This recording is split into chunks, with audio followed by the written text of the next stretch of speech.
Les agradecemos que hayan llegado en esta tarde aquí al auditorio de nuestra Radio Nacional y vamos a saludar también a todos los amigos que nos están recibiendo online en todo el mundo a través de la página web de Radio Nacional, www.radionacional.com.ar. Horacio Embón, en la tarde de hoy, entrevista al doctor Baltasar Garzón y ustedes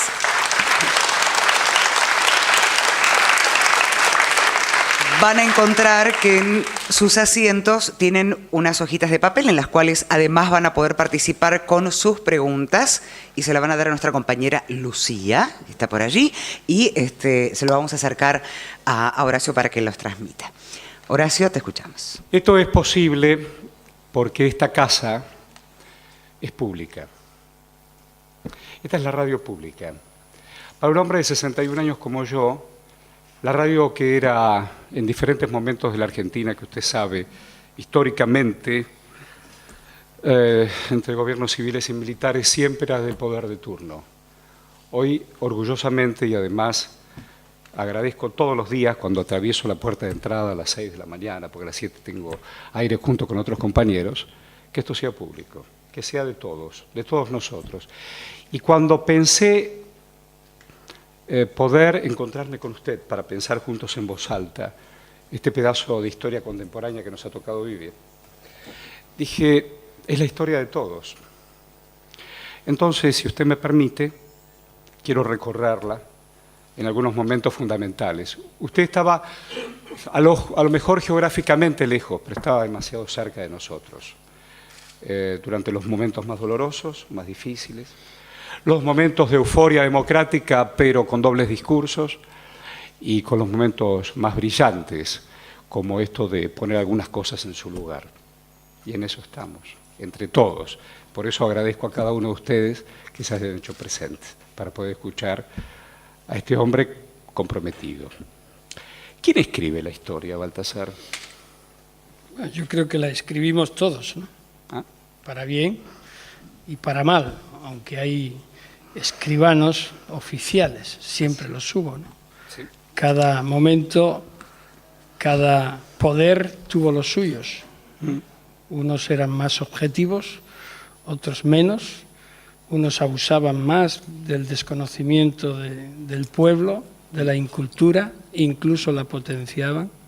Otros ya fueron más objetivos conforme la transparencia se fue instaurando. Y ahora yo creo que cada uno tenemos, ya hace mucho tiempo, afortunadamente, capacidad de formarnos nuestro propio juicio, aunque hay veces que mucha gente intenta, o algunos intentan, que ese juicio quede deformado a través de intereses económicos, financieros, corporativos, manipulaciones. Hay una especie de obsesión por deformar a veces la historia porque no se asume la realidad de la misma, ¿no? Y eso hay que combatirlo. ¿Cuántos años tiene usted?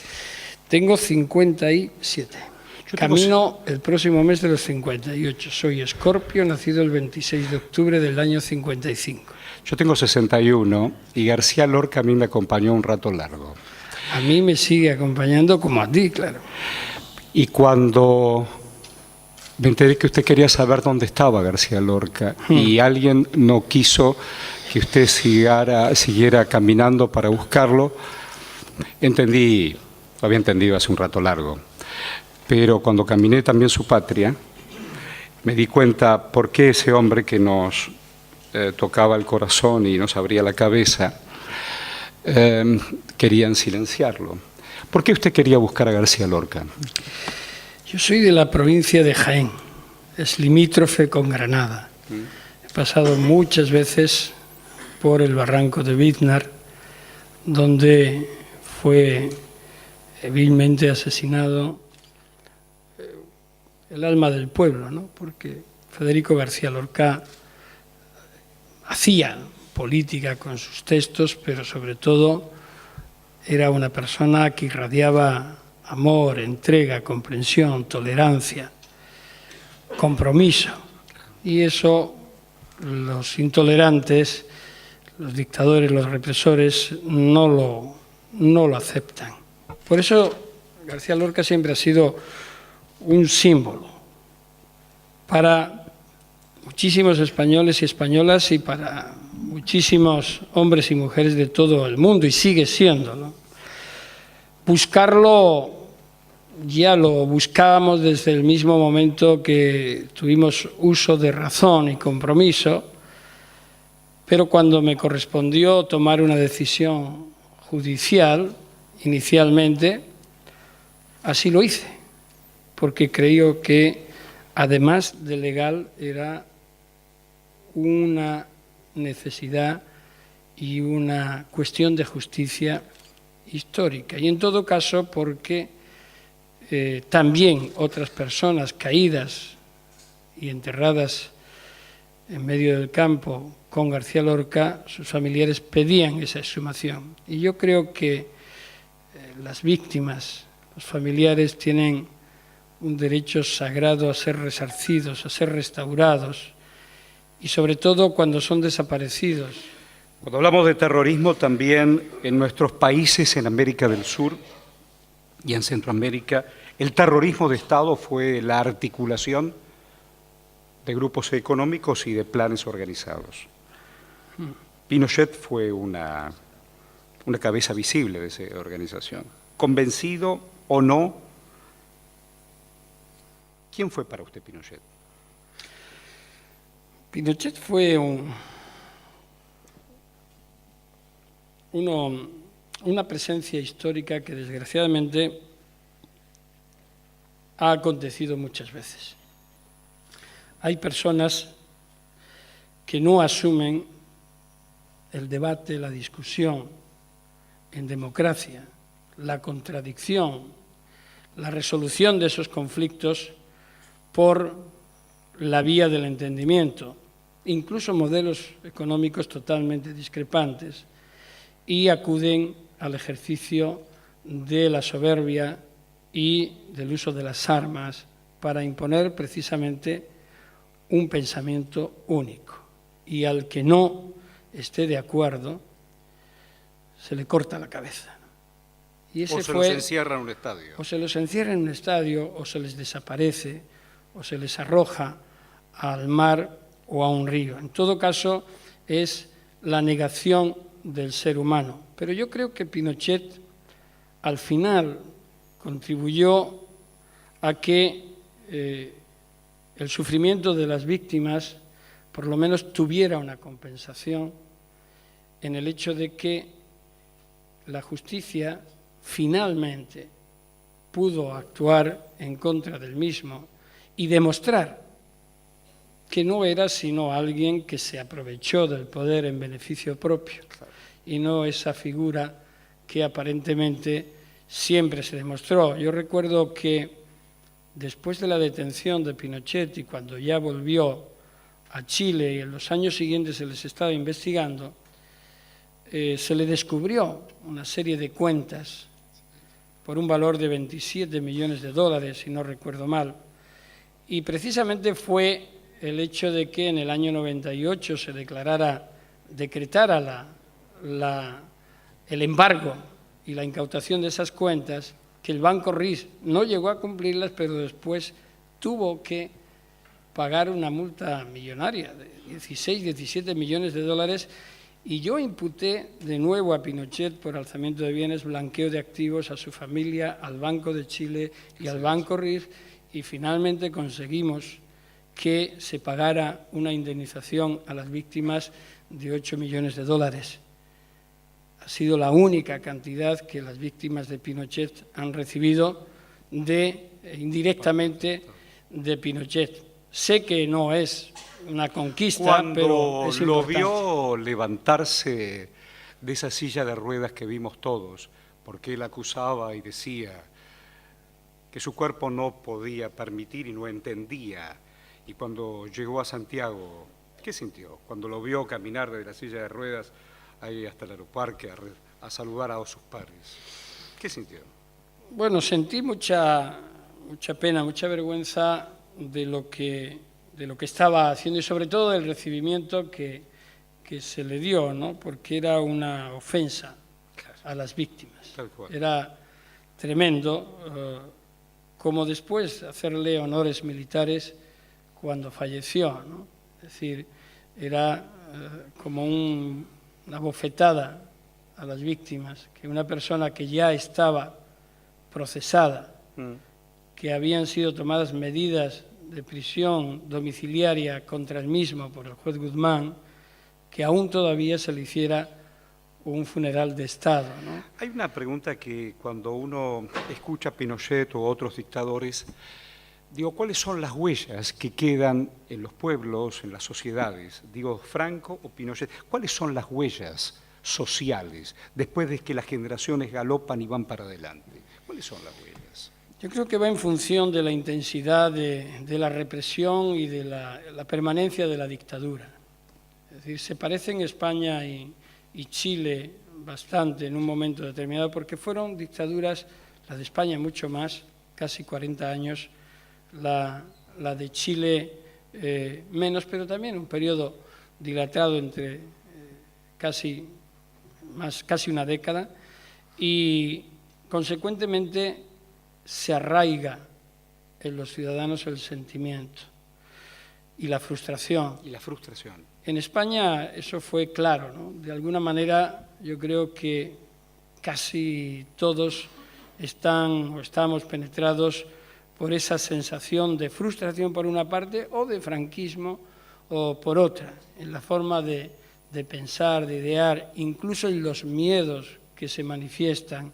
Es todavía sintomático, hay personas muy mayores ya, de 85, 90 años, que todavía cuando se habla de los temas de la guerra civil y del franquismo se ponen nerviosos. Incluso yo recuerdo que mi madre, cuando hablábamos los hermanos de los temas del franquismo, había un momento en que, como los andaluces somos muy dados a elevar la voz a la hora de hablar, se levantaba y cerraba las ventanas, ¿no? Porque temía, y le decíamos, pero bueno, ¿cómo haces esto? Y dice, bueno, ya sé que no, que hay democracia, pero tampoco es necesario que nos oigan, ¿no? Que nos Entonces, oigan. que nos oigan. Es el que nos oigan. Yo viajé... No sé si vio la película La vida de los otros. Ah, claro. Pues bueno, es algo así. Es como el ejemplo de la Yo Alemania viajé del con Este. un periodista amigo hace muchos años, en los tantos viajes que he tenido a su patria, y este periodista amigo tenía el mandato de sus padres de no ir a ver a la familia que estaba en otro lado. Y él quería conocer las nuevas generaciones. Y dijo, no te sientes ni siquiera a tomar un chato, nada. Digo, en estas divisiones que nos han construido.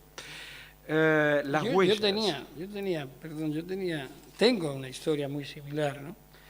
Mi pueblo es un pueblo que nunca pasó de los 2000 y pico habitantes, ahora tiene 1700. Mi tío, el hermano mayor de mi madre, fue comisario político del ejército republicano y fue condenado 3 veces a muerte. Después, afortunadamente, se la conmutaron después de unos años en prisión, y tenía un amigo, Sebastián, que también había sido comisario político. Ellos tenían estudios primarios, pero hablaban muy bien, y entonces enardecían a la tropa, ¿no? Claro. Y durante los 40 años de dictadura, en el mismo pueblo, 1.700 habitantes, mi tío vivía en una calle y él en la calle paralela, y no pudieron verse ni hablarse durante 40 años. ¿En la misma calle? Sí. Bueno, usted conoce nuestro Buenos Aires. Sí.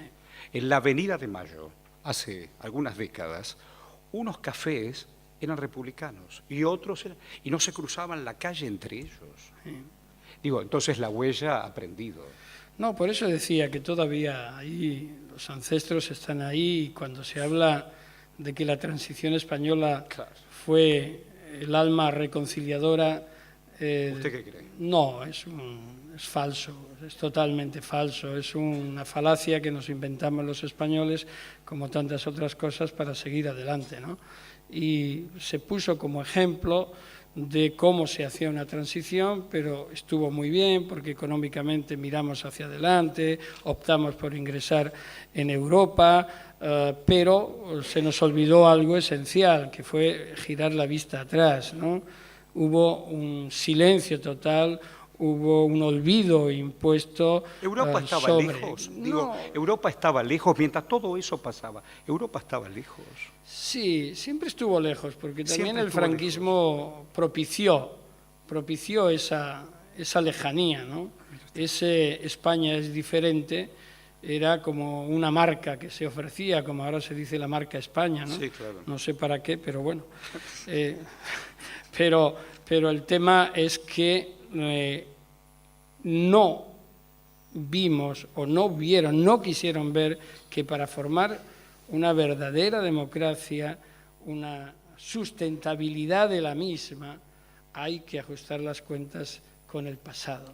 Hay que Pero ¿cómo reconcilia restañar el la presente y herida. el pasado? ¿Cómo Bueno, lo yo creo reconcilia? que gran parte de lo que nos está ocurriendo ahora es fruto de esa contradicción. Lo que hemos visto ahora es fruto también de un desánimo porque no se entendió durante el franquismo la pluralidad de España. Y después durante la democracia sigue sin entenderse la diversidad Bueno, acá hay una de pregunta España, interesante. Digo, el pacto de la Moncloa, por ejemplo, digo, cuando se ponen de acuerdo también para legalizar partidos, ¿era no hablar de ciertas cosas? Bueno, yo creo que ahí hubo puede ser, ¿no? Pero hubo también actitudes bastante heroicas, ¿no? La de Adolfo Suárez cuando decidió legalizar el Partido Comunista, se enfrentó a todo el ejército y a toda la estructura franquista de la que él provenía.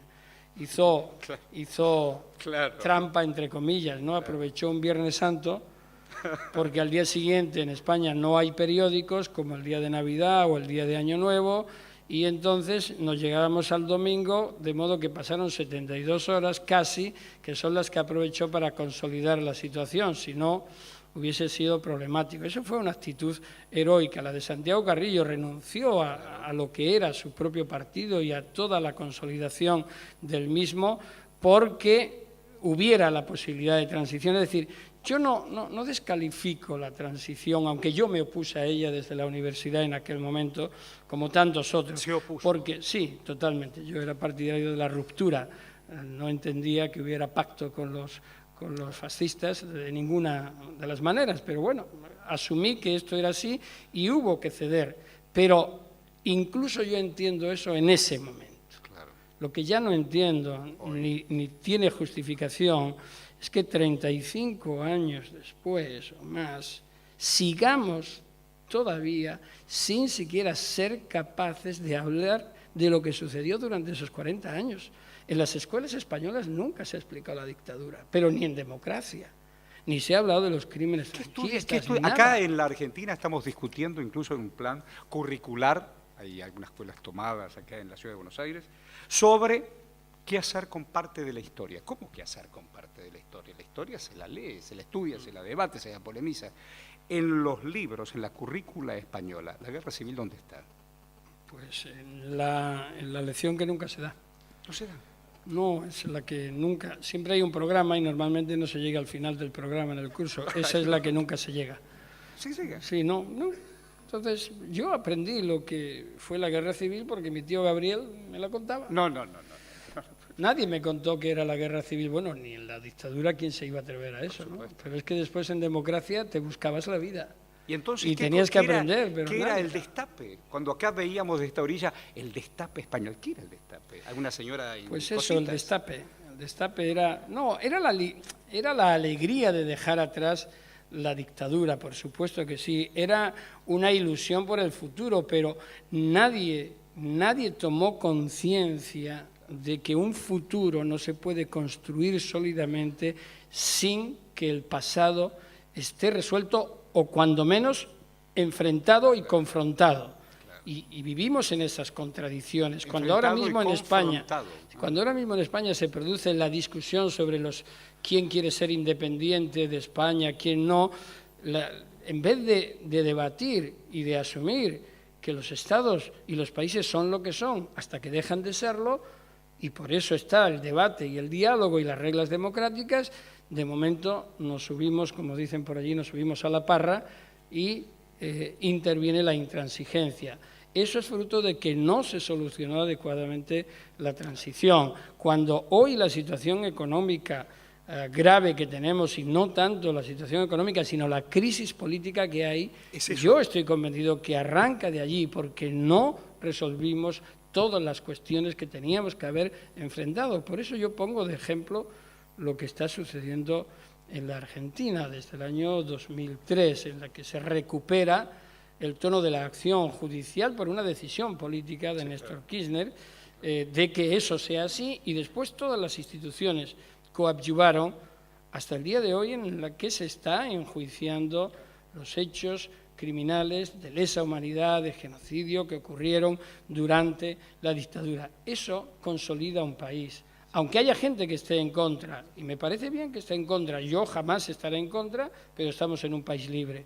Pero a la larga y a medio plazo consolida la estructura democrática de un pueblo, porque solventa las cuentas con el pasado. Nelson Mandela lo tenía y lo tiene muy claro, ¿no? Decía, las heridas que no se limpian adecuadamente no pueden suturarse, y si la sutura se hace sin esa limpieza, agrego yo, se gangrena. Sí, tal cual. Por tanto, es necesario que esa situación se solucione. Bueno, hablando de Argentina, no solamente tuvimos gestos históricos imponderables, digo, un Néstor Kirchner que baja un cuadro que es todo un símbolo fundamental, o un Julio López que hace 7 años que lo estamos buscando, pero los juicios por la verdad están en pie. Y es una señal para aquellos que jugaron en contra de todos nosotros. Los juicios por la verdad y los juicios por la justicia y por tanto por la reparación, Así es. que es el trípode en el que el derecho humano de las víctimas se consolida, lo cual no significa que no haya que continuar esa lucha, que no haya que buscar las vías para que la defensa de los derechos humanos se consolide cada vez más. Pero a mí realmente me parece encomiable que un gobierno haga política de Estado de la defensa de los derechos humanos. Eso es fundamental. Usted que ha acompañado tanto a las madres y a las abuelas en esto de la restitución de las identidades. Yo digo, en estos días, hace un par de días, la jueza Servini de Cubría también ha marcado un hito fundamental en esto de pedir la búsqueda y la detención de aquellos que durante la época de Franco cometieron delitos de lesa humanidad. Es un hecho fundamental. Digo, y yo pensaba, en España no, en la Argentina sí. En un momento, usted en España sí y en la Argentina no.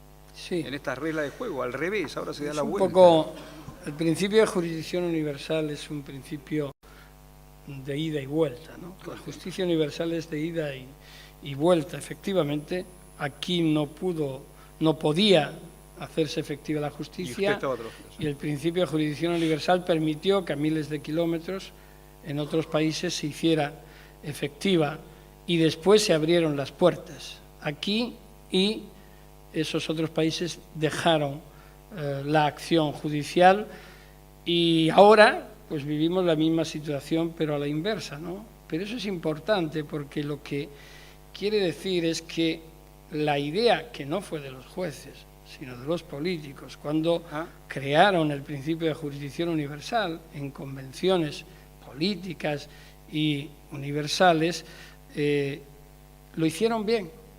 Lo hicieron bien porque el juego que está dando es precisamente eso, es decir, cierren espacios a la impunidad, consoliden la defensa de las víctimas como una realidad, y por tanto que aquellos que quebrantan, sean dictadores o sean represores de un nivel inferior, sepan que en un momento determinado, en algún lugar, un juez va a utilizar la ley para proceder contra los mismos. Aquí alguien se pregunta si, Mara, se pregunta si usted tiene la esperanza o la ilusión de volver a ser el titular del juzgado de instrucción número 5 de la Audiencia Nacional. No, del juzgado central de instrucción número 5 de la Audiencia Nacional no tanto. Es una fase, yo creo que ya cumplida. He desarrollado todo lo que creo que tenía que hacer por la justicia ahí. Ahora bien, desde los 17 años que quise estudiar Derecho para ser juez, y los 32 que lo he sido y sigo siéndolo, porque el título lo sigo teniendo, aunque no el ejercicio. Cuando se produzca ese momento decidiré si vuelvo, pero inicialmente sí, claro que volveré, y luego ya veremos, porque ahora el ámbito de compromiso y de lucha por la justicia y por las víctimas es mucho más amplio y, por lo tanto, creo que también hay que andar este camino. En un mundo donde parece que todo es propio y ajeno todo el tiempo, propio y ajeno todo el tiempo, y uno pega una mirada, por ejemplo, a Siria y ve millones de personas, hay 1 millón de niños refugiados en tierra de nadie o en tierra propia, donde Naciones Unidas hace lo que puede o hasta ahí no más. Digo, ampara el mundo y desampara, ampara y desampara según los intereses y los negocios del momento. Sí, sin lugar a dudas. Los intereses políticos, diplomáticos y económicos están a la orden del día cuando enfrentamos situaciones dramáticas como las que ahora mismo están produciéndose en Siria y se produjeron en su momento en Irak y se produjeron en Afganistán y en otros, pues se están produciendo en Somalia y en otros muchos sitios, ¿no? Y lo triste es que la comunidad internacional, que tantos acuerdos económicos produce y que tantos tratados de libre comercio establece y que tantas normas del Fondo Monetario Internacional desarrolla y que tan amplio margen de actuación le dan a los mercados, aunque sea para llevarnos a la ruina, pues no sean capaces de ponerse de acuerdo para salvar miles o cientos de miles de vidas humanas, ¿no? Y que tengamos que ver datos de más de 1 millón de muertos en Irak, por ejemplo, 3 billones de dólares en armamento y en gastos militares en esa guerra absurda e ilegal, y que ahora no se pongan de acuerdo donde deben, que es en el Consejo de Seguridad de Naciones Unidas, para tomar una decisión política o militar. Yo no soy partidario de la intervención militar. Por ejemplo, yo sería partidario de investigar quién ha facilitado esas armas químicas, de dónde vienen, cuáles son los intereses económicos que están detrás, quién paga, ¿no? Entonces, quizás en ese momento podamos encontrar una vía, ¿no? O también para cuándo se va a modificar la estructura del Consejo de Seguridad de Naciones Unidas, que nace inmediatamente después de la Segunda Guerra Mundial y se reparte en el pastel 5 países: Gran Bretaña, Estados Unidos, Francia, Rusia y China, ganadores de la guerra. Y ellos tienen derecho de veto, de modo que decir, no nos hagamos daño los unos a los otros. Mientras que sean los demás los podemos joder, pero nosotros que no nos toquen. Entonces eso es una pura contradicción. Y yo creo que ya es tiempo de que años y años después de la Segunda Guerra Mundial cambie Naciones Unidas para hacerla más operativa, para hacerla mucho más real y próxima a las necesidades de este momento y no a las necesidades de los países de ese club selecto y a los intereses económicos y armamentísticos de los mismos. Ese es el problema. Digo, cuando uno piensa en los refugiados, ¿no?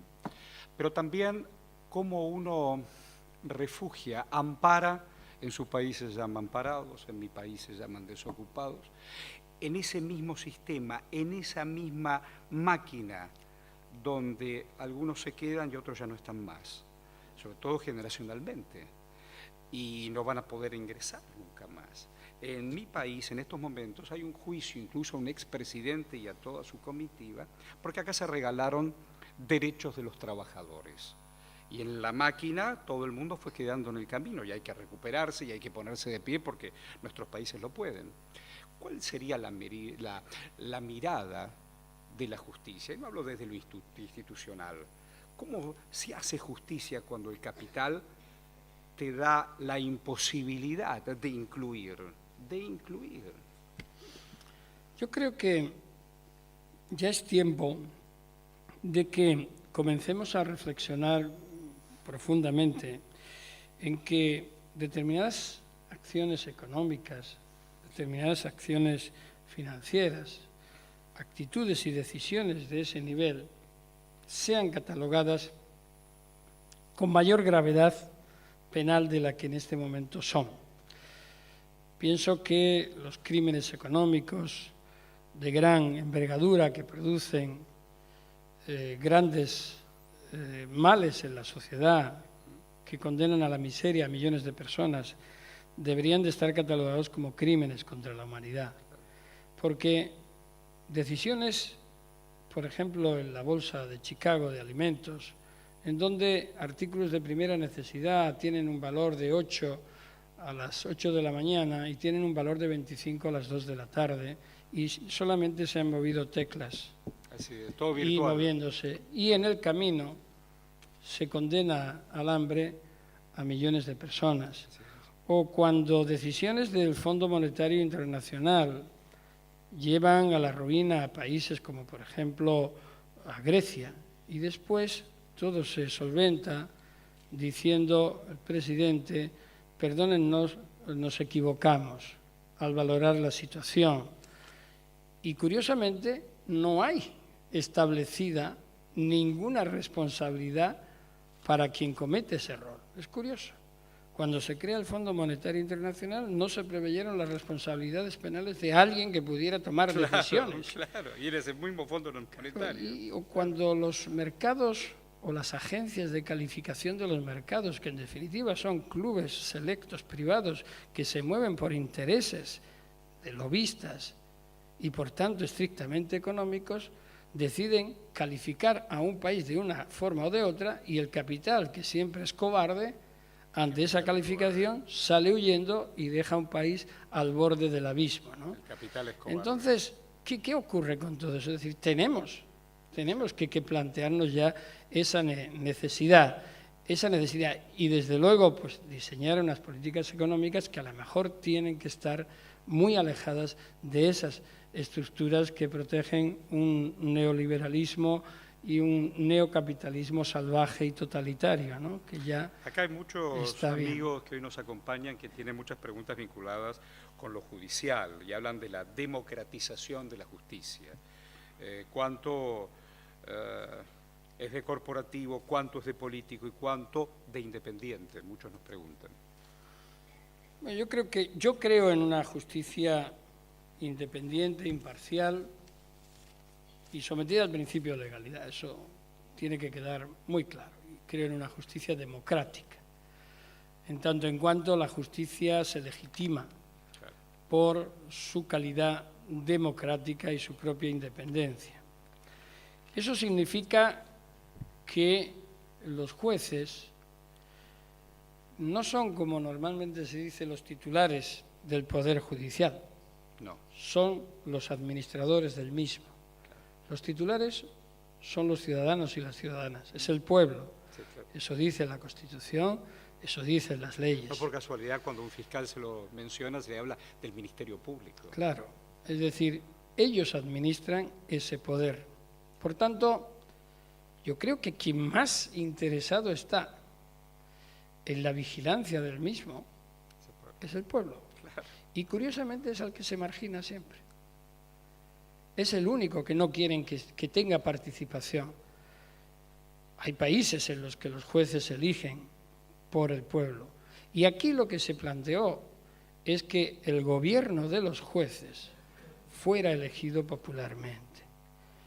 Y claro, si consideramos que el pueblo es mayor de edad y tiene obligación de votar para elegir a un presidente o una presidenta, a unos legisladores, a unos gobernadores, a mí no me entra bien en la cabeza por qué se desconfía de él cuando se trata de elegir al órgano de gobierno de los jueces, que además administran un poder que es suyo, Claro.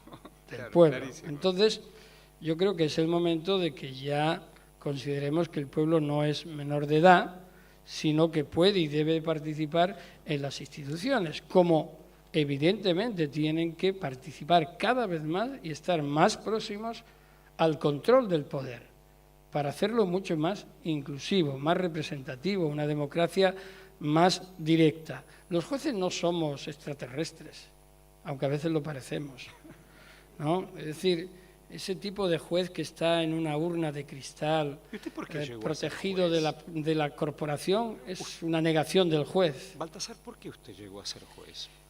Pues la historia es quizás muy simple, ¿no? A ver, Yo estaba en el colegio el último año y en el colegio. en el colegio, sí, en el colegio de curas. Ah, mira. Sí, pues estuve en el seminario. Bueno, Iba para sacerdote. bueno. Bueno. Después, bueno, yo me quise marchar antes, pero el rector dijo que no, que tenía que seguir estudiando. Quise ser futbolista, jugaba como arquero. El rector y mi padre no me dejaron que hiciera carrera deportiva. Y bueno, y No al quería final, ser árbitro. ¿eh? No quería ser No, árbitro, quería no, ser no, arquero. Y siempre jugué como arquero hasta ahora. Y además con la equipación del Barça, por supuesto. Bueno. Y con Messi, eso es. Quiere decir que yo quería ser psicólogo, esa es la verdad.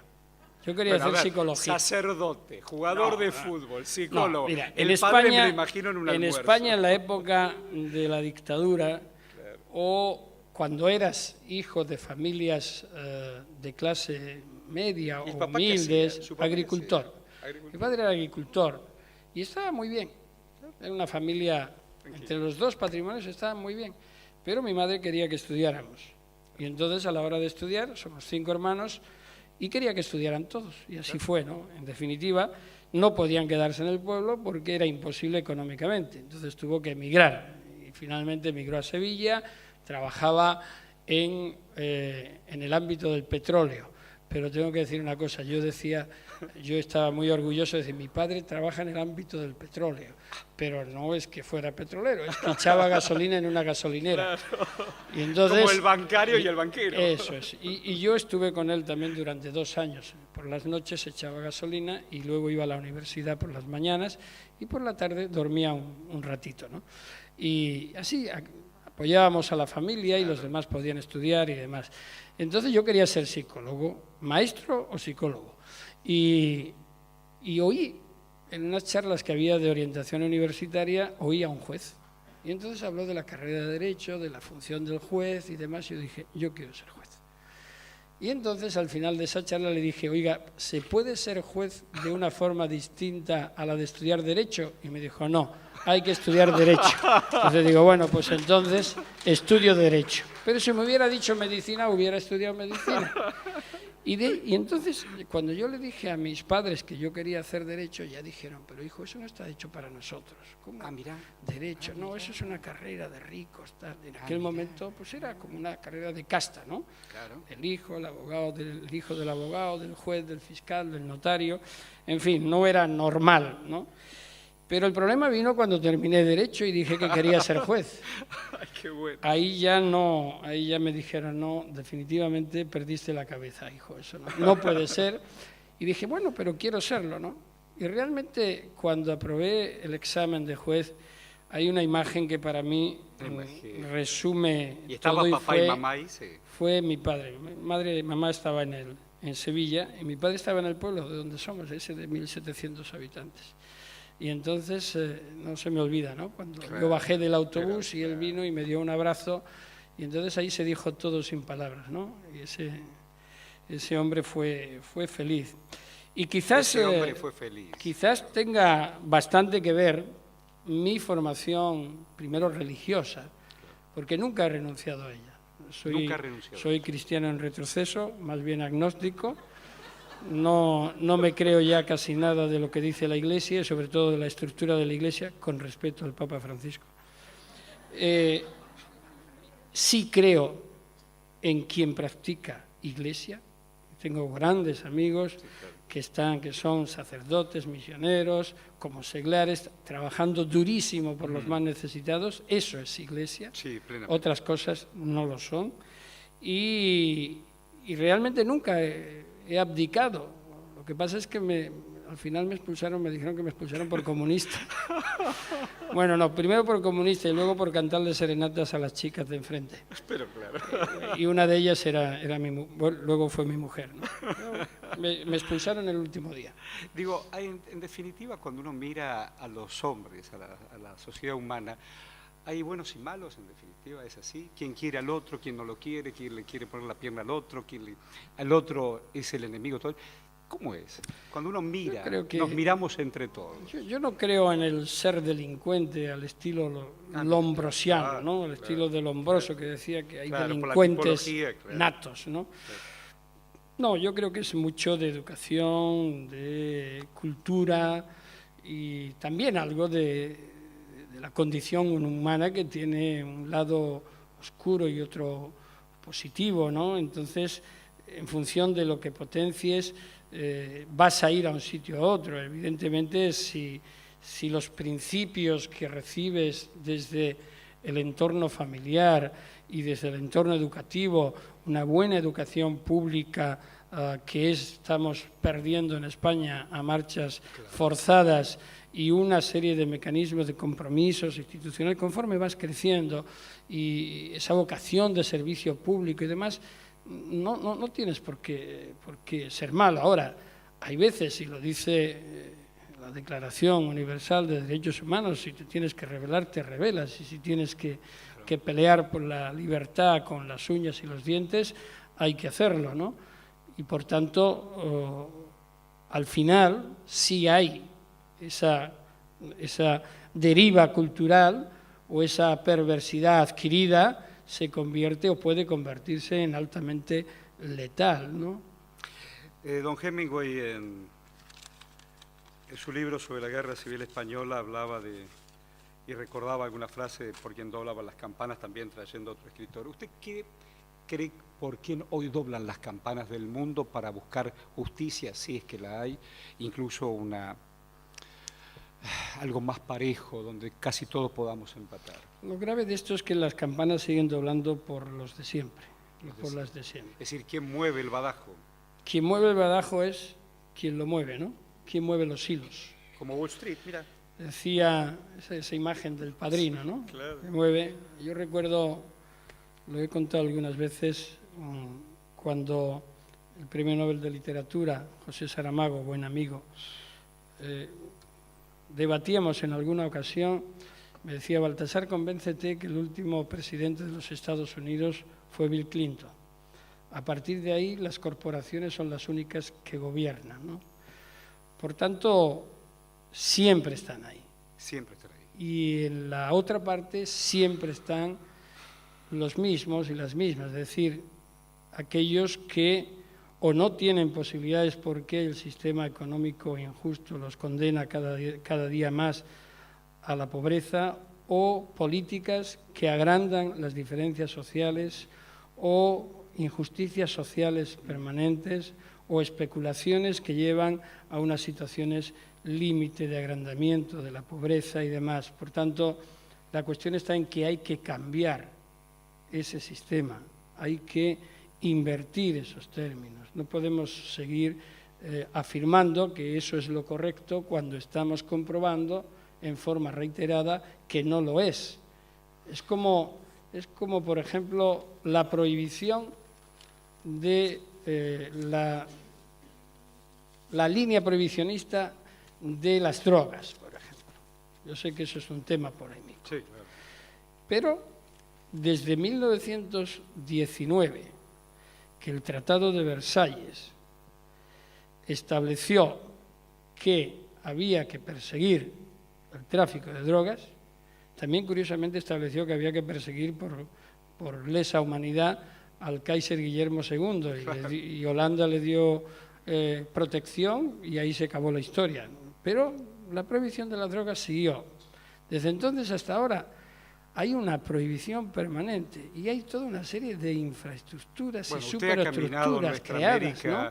Entonces algo hay que cambiar ahí. Usted ha caminado nuestra América y la sigue caminando. Yo he visto un programa incluso que usted ha conducido desde Colombia.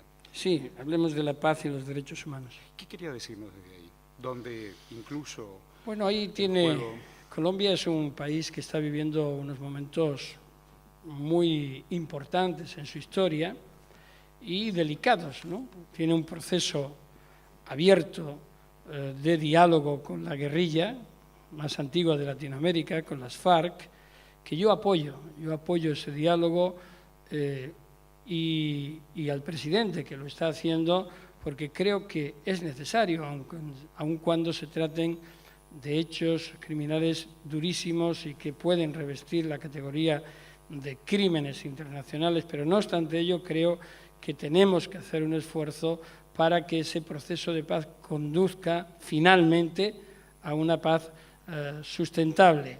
Y desde ese programa, en el que hablamos con líderes sociales, líderes políticos, víctimas, Sí, lo he visto. tratamos de transmitir precisamente eso, que es posible la paz, pero que no pueden olvidarse a las víctimas y a la participación de las mismas, y que hay límites que no se pueden traspasar cuando hablamos de justicia transicional. Yo digo, en la historia de los hombres, ahí estamos transitando los últimos 10 minutos, digo, para nuestros amigos con quien estamos transmitiendo en directo, incluso estamos grabando. Hombres, digo, pienso desde Luther King hasta Mandela, de un hombre que tenía un sueño hasta un hombre que después de tantos años de oscuridad logra o intenta reconciliarse. ¿Cómo se hace? ¿Cómo se hace? Con uno mismo. Con uno mismo. Y con los otros, cuando hay otros y los otros son iguales a mí. Bueno, yo creo que tenemos que dejar de lado la soberbia, ¿no? Y también el egoísmo. Es un ejercicio bastante fácil y a la vez difícil. Se puede hacer por la noche o por la mañana. O incluso a mediodía. Es decir, es situarse enfrente del espejo. A ver. Situarse enfrente del espejo y mirarse uno a sí mismo. Sí. Y si aguantas 4 minutos sin apartar la mirada, tienes posibilidades. Si no, eres un cínico.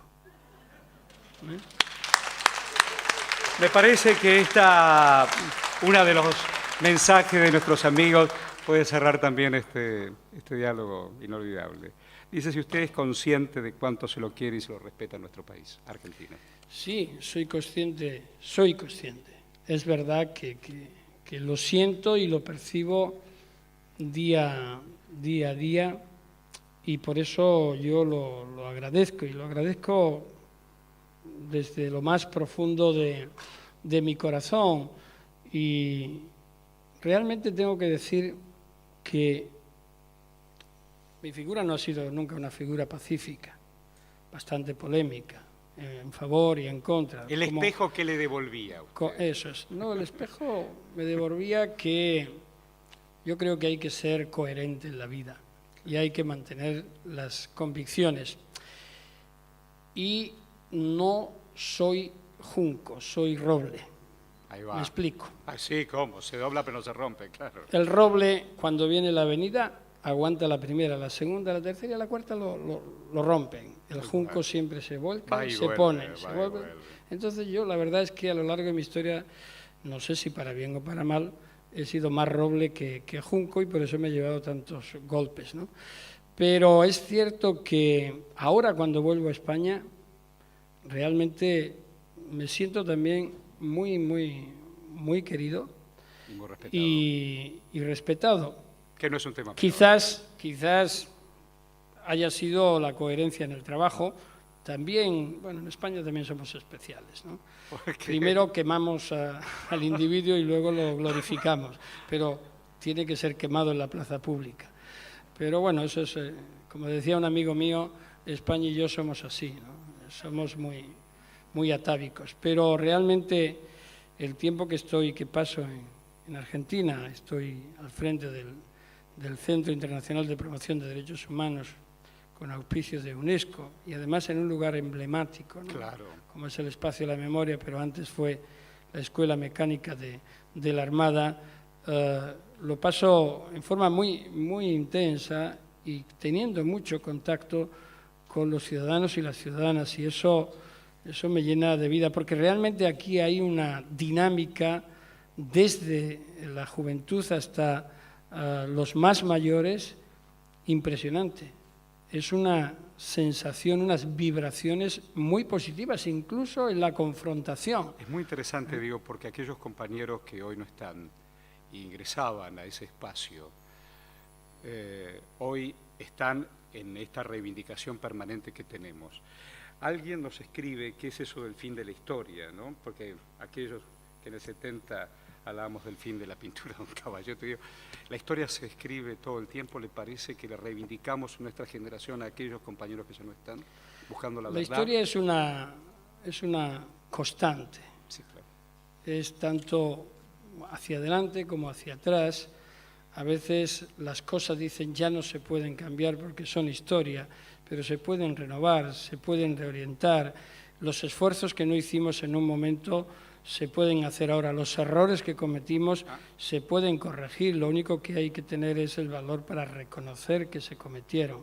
Y la gente normalmente es buena y si se le explican esos errores y se ponen de manifiesto, normalmente los entienden, los asumen y continuamos hacia adelante. Es condición humana, ¿no? Por tanto, se escribe cada día y yo lo que quiero es continuar siendo parte de esa historia, pero una historia de justicia para las víctimas. Nunca me cansaré de decirlo, siempre ha sido una obsesión la de la protección de las víctimas y han sido ellas las que me han dado total y absoluta energía. Y el caso de Argentina en España tuvo mucho que ver. Desde aquel día en que vi entrar en mi despacho a 3 mujeres con el pañuelo anudado al cuello, cambiaron muchas cosas para mí y por eso siempre lo he agradecido. Quiero decirle que para mí ha sido un orgullo enorme poder pensar en voz alta con ustedes. Para mí también. Gracias. Gracias a cada uno de ustedes. Buenas noches.